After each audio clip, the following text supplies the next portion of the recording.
Got a 2019 Ford Fiesta. I'm going to show you how to install the Dorman evap kit right here.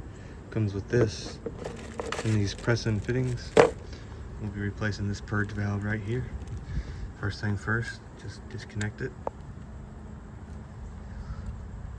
It's just one clip here. There you go. And then we can work it off of this. We'll make our cuts so that we can splice into it. We'll be good to go. We'll work it off of this right here and then make our cuts so we can splice into it.